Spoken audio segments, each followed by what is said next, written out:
నమస్తే అండి. ఈరోజు వార్తలు చదువుతోంది ప్రమీల పవన్. ఐర్లాండ్ రాజధాని అయిన డబ్లిన్ నగరం నుండి. ఐర్లాండ్ బడ్జెట్ 2027 అక్టోబర్లో ప్రకటించనుంది. జీవన వ్యయ భారం నుంచి కుటుంబాలకు ఉపశమనం కల్పించడంపై ప్రభుత్వం ప్రత్యేక దృష్టి పెట్టనున్నట్లు తెలిపింది.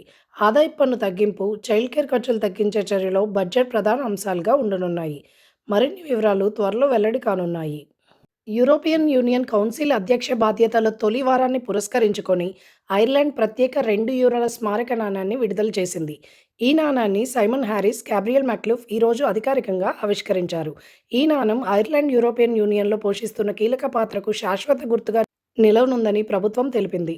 కౌంటీ వెక్స్‌ఫర్డ్‌లో నిర్వహించిన 164వ గోరీ వ్యవసాయ ప్రదర్శనకు భారీ సంఖ్యలో ప్రజలు హాజరయ్యారు. వ్యవసాయం, పశుసంపద, స్థానిక ఉత్పత్తులతో ఆకట్టుకుంటున్న ఈ ప్రదర్శనలో కుటుంబాలతో కలిసి సందర్శకులు సందడి చేశారు. వేసవి వాతావరణం అనుకూలంగా ఉండడంతో కార్యక్రమం విజయవంతంగా సాగిందని నిర్వాహకులు తెలిపారు. మౌంట్ ఎట్నా అగ్నిపర్వతం విస్ఫోటనం చెందడంతో సిసిలీలో విమాన సర్వీసులు తీవ్రంగా ప్రభావితమయ్యాయి. కెటానియా ఎయిర్పోర్ట్లో అన్ని రాక విమానాలు తాత్కాలికంగా రద్దయ్యాయి.